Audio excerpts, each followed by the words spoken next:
Salut, je suis Herman Kakpo. Et c'est un plaisir pour moi de vous retrouver pour ce nouveau numéro de votre podcast des CEO Challenge Podcast. Et comme vous le savez, des CEO Challenge Podcast, c'est l'opportunité extraordinaire de pouvoir trouver des insights, de réfléchir sur les enjeux de direction générale.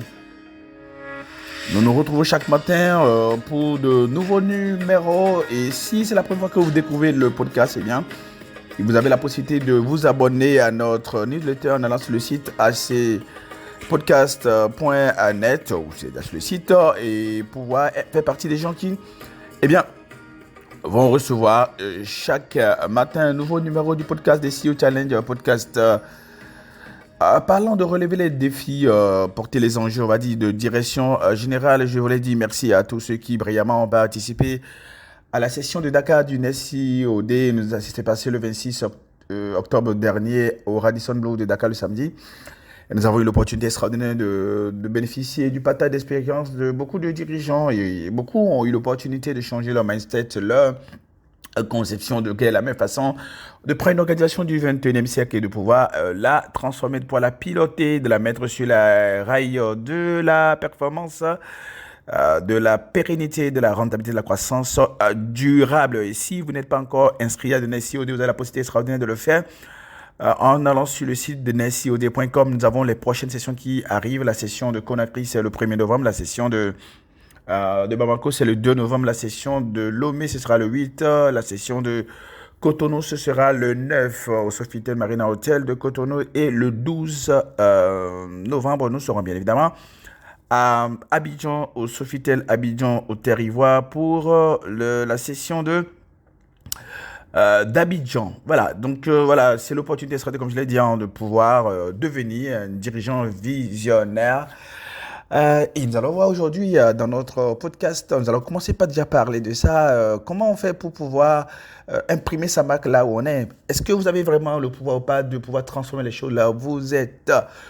Une question qui me taraude souvent l'esprit, c'est de savoir pourquoi est-ce que la plupart des gens cherchent le pouvoir? Pourquoi est-ce qu'ils rêvent de devenir DG, de devenir directeur? Et une fois qu'ils le sont, eh bien, ils n'utilisent pas leur pouvoir pour réaliser une vision. Pourquoi est-ce que on a l'opportunité d'être chef de département, d'être directeur et membre de CODIR, d'être DGA et DG, et on ne profite pas de cette opportunité extraordinaire pour réaliser une vision? Peut-être cela arrive souvent parce que au départ, on n'avait pas une vision, on n'était pas déterminé à réaliser la vision. Il y a deux choses, déjà avoir une vision et ensuite être déterminé à réaliser la vision.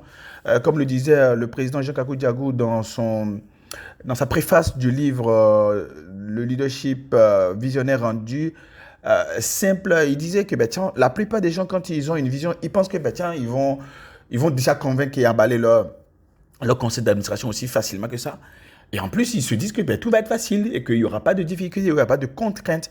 Eh bien, lorsque vous décidez d'avoir une vision et de pouvoir changer les choses, eh bien, il y a des contraintes. Mais encore une fois, je reviens sur le fait, est-ce que déjà vous avez une vision? Est-ce que vous avez décidé d'imparter les choses?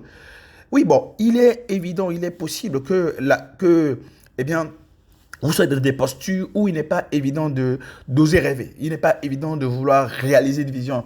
Oui, mais évidemment, lorsqu'on arrive nouvellement dans une organisation, on peut avoir envie de transformer les choses, de changer les choses, mais la réalité vous dit, mon cher, les choses ne sont pas si simples ici. Alors, est-ce qu'on s'attend à ce que les choses soient simples? Ça, c'est une des questions. Bon, oui, permettez-moi d'être assez concret, d'être assez réaliste, même si ce n'est pas souvent mon orientation intellectuelle la plus courante. Oui, il est possible que vous soyez dans des situations où c'est presque difficile et où c'est presque challengeant de pouvoir réellement impacter positivement les choses. Oui, lorsque vous travaillez par exemple pour un propriétaire, un entrepreneur, on va dire comme ça, et vous êtes son DG, vous êtes son DGA, vous êtes son directeur financier, etc. Et lui, bon, ils s'en fout un peu de l'histoire de réaliser une vision, ils s'en fout, il veut rien faire d'extraordinaire. L'essentiel, c'est que s'il y a un peu d'argent que lui vient chercher à la fin du mois, à la fin de la semaine, à la fin de la journée, ça lui va déjà. Et de toute manière, il fait les choses d'une manière tellement, on va dire, informelle et paysanne que, vous pensez que voilà, il n'est pas possible de transformer les choses. Oui, dans une mesure comme cela, ça peut être difficile. Mais il y a une façon de pouvoir régler ça, on verra ça tout à l'heure. Deuxièmement, lorsque par exemple vous êtes le directeur ou le DGA d'un DG qui a décidé de réduire votre pouvoir à néant, de ne pas du tout vous permettre de travailler et même de vous réduire à néant, hein, de vous mettre en quarantaine, etc., de vous exclure des décisions. Oui, vous pouvez, dans une mesure comme celle-là, avoir du mal à réaliser une vision. Il est également possible que parfois, oui, tiens, votre supérieur, votre conseil d'administration, votre PCA, votre directeur vous mette, DG, vous mette dans une posture d'exécution et vous ne décidez absolument rien. Vous êtes là juste à exécuter des choses, vous êtes surpris par les événements, les choses sont du jour au lendemain, vous dites, mais tiens, ceci n'a ni tête ni queue, il n'y a pas de vision. Oui, cela est possible également. Il est donc que ce soit très très compliqué de pouvoir réaliser une vision. Mais on verra tout à l'heure comment est-ce qu'on peut contourner cela. Eh bien, même si vous décidez de réaliser une vision, parfois vous n'avez pas le temps, on ne vous donne pas le temps, on ne vous donne pas le pouvoir, on ne vous donne pas les ressources, l'argent nécessaire, les hommes nécessaires, l'infrastructure, l'équipement, la technologie. On ne vous permet pas de faire les choix structurants qui vous permettront donc du coup de pouvoir réaliser cette vision-là. Oui, dans une mission comme celle-là, ça peut très être difficile. Lorsque votre conseil d'administration, lorsque le groupe dont vous faites partie, ils sont juste des chercheurs de fortune, hein, des chercheurs d'argent, ce qui les intéresse, c'est voilà, c'est l'argent, c'est la rentabilité, bénéfice, et qu'eux, ils ne pensent surtout pas à construire quelque chose de durable, de structurant.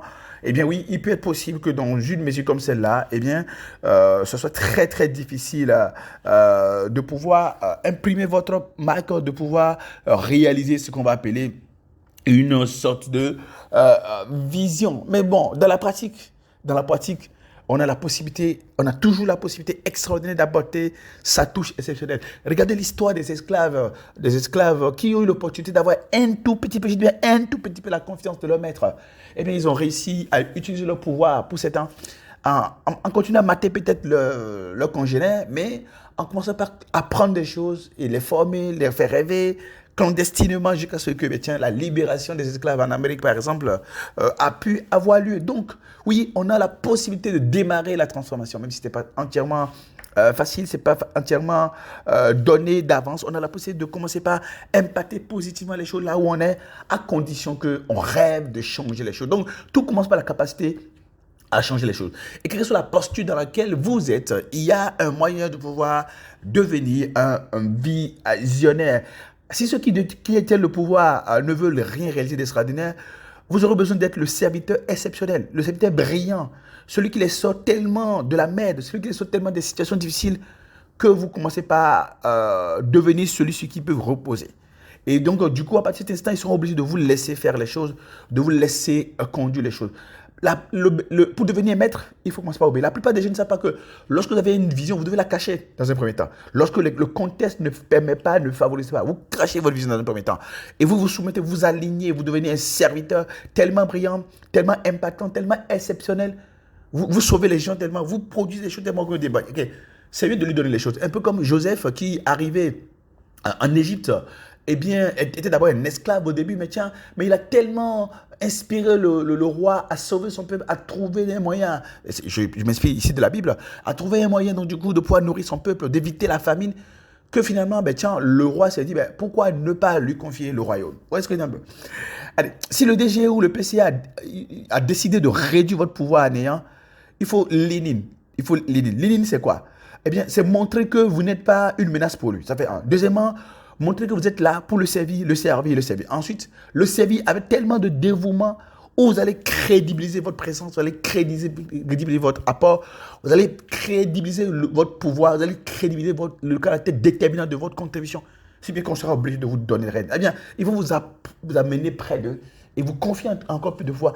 Et vous commencez pas à vous écoutez vos conseils. Et quand quelqu'un commence pas à vous écouter vos conseils, qu'est-ce qui va se passer? Si la personne écoute vos conseils, l'une des choses qui va arriver, c'est que vous avez la possibilité d'impacter sa vision, d'impacter sa façon de faire les choses. Et c'est ainsi que la transformation va démarrer. Si vous êtes réduit dans une posture d'exécutant, eh bien, soyez l'exécutant le plus déterminant. Soyez l'exécutant le plus déterminé que vous connaissez. Gagnez la confiance de l'homme puissant ou des puissants. Je pense que leur puissance dépend de vous. Un peu comme les employés de maison qui servent tellement le patron à la maison, le patron à la maison, la maîtresse de maison, tellement que eh bien, à un moment donné, vous dépendez d'eux. C'est eux qui décident de tout, c'est eux qui disent comment les choses doivent être, etc. Même parfois pour comment calmer votre enfant qui est en train de pleurer, ils savent s'y prendre mieux que vous. Devenez ce type de serviteur qui, même dans à partir de la posture d'exécutant, devient déterminant, devient déterminé, aime pas tellement les choses qu'on est obligé, ou du moins, il a le pouvoir sans qu'on ne sache qu'il a le pouvoir. Et c'est alors que vous allez apporter votre vision des choses et transformer progressivement les choses. Si vous n'avez pas les ressources dédiées, nécessaires pour pouvoir impacter la vision, utilisez ce qu'on appelle la méthode de la guérilla marketing, avec des performances exceptionnelles, avec le peu que vous avez, en devenant efficace et efficient, avec le peu de moyens dont vous disposez, que les gens seront obligés de vous donner plus de pouvoir pour que vous puissiez, et de ressources pour que vous puissiez avoir de meilleurs impacts. Parce qu'à la fin de la journée, que veulent les gens? Les gens veulent le pouvoir, c'est vrai, mais ils veulent d'abord le résultat, car c'est le résultat qui donne du pouvoir. Si vous produisez du résultat, vous allez avoir le pouvoir. Le résultat donne du pouvoir. Produisez du résultat avec le peu que vous avez. Excellez là où vous êtes à partir de ce que vous avez, à partir du peu de confiance que vous avez, du peu de moyens que vous avez, du peu d'opportunités que vous avez, du peu de tâches qu'on vous confie.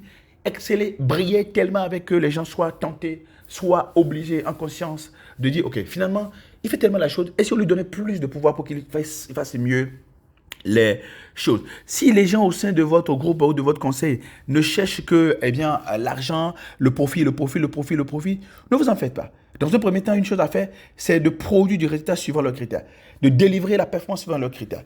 Et ensuite, leur demander est-ce qu'ils veulent plus. Et s'ils disent qu'ils veulent plus, caster une vision, élaborer un plan stratégique, démontrer avec la perspective, avec de la structuration, comment est-ce qu'on peut gagner davantage de l'argent si on fait les choses autrement, légèrement, en essayant d'impacter positivement son environnement, en essayant d'impacter positivement le marché, en essayant, du coup, eh bien, d'apporter de l'innovation dans la façon dont l'on est, la façon dont l'on fait les choses.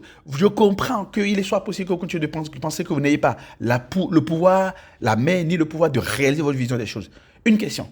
Est-ce que dans votre famille, est-ce qu'à la maison, en tant que parent, en tant qu'épouse, est-ce que vous arrivez à réaliser votre vision du couple, de la famille et du foyer idéal?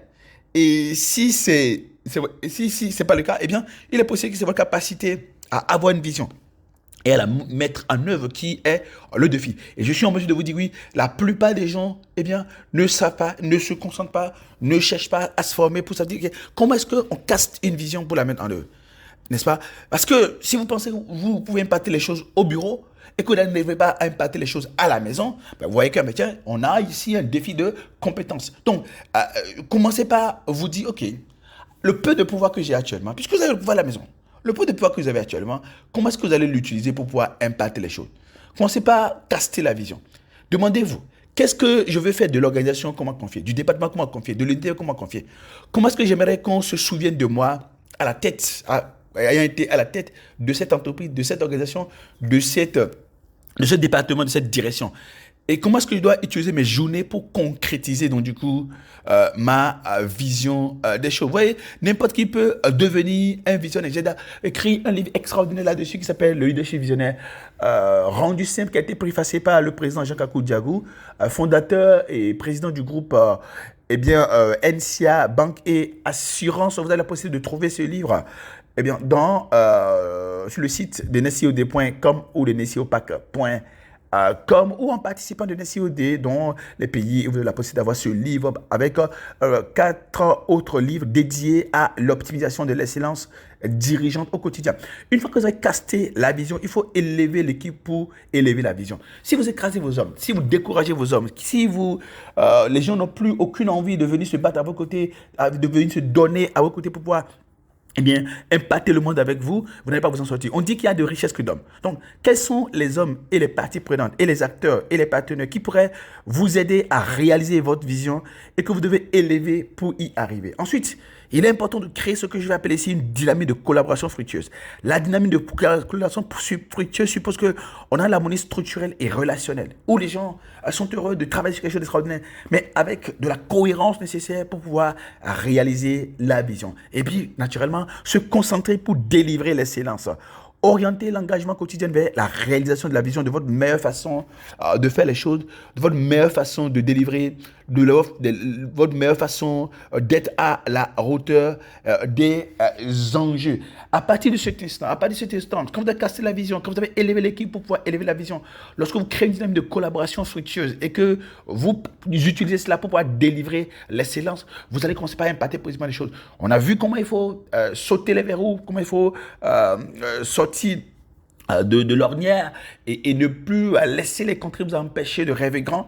Mais une question que je me pose ici et que je m'en vais vous poser, est-ce que vous utilisez vraiment là où vous êtes actuellement votre pouvoir pour réaliser votre vision, votre pouvoir pour pouvoir réaliser votre conception des choses, votre idéal de vie? Ou est-ce que vous subissez les choses sans pouvoir les impacter? Et si vous vous concentriez pour retourner à la réalisation de quelque chose de plus grand, qui inspire, qui amène les autres à rêver plus, à rêver d'être plus, à rêver de faire plus, à rêver de réaliser plus.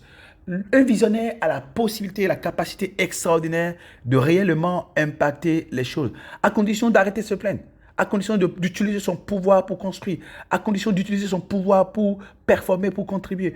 Là où vous vous plaignez, demandez-vous comment est-ce que je peux contribuer. Là où vous êtes incapable, demandez-vous comment est-ce que je peux me récapaciter. Là où on ne vous fait pas confiance, demandez-vous comment est-ce que je peux gagner la confiance.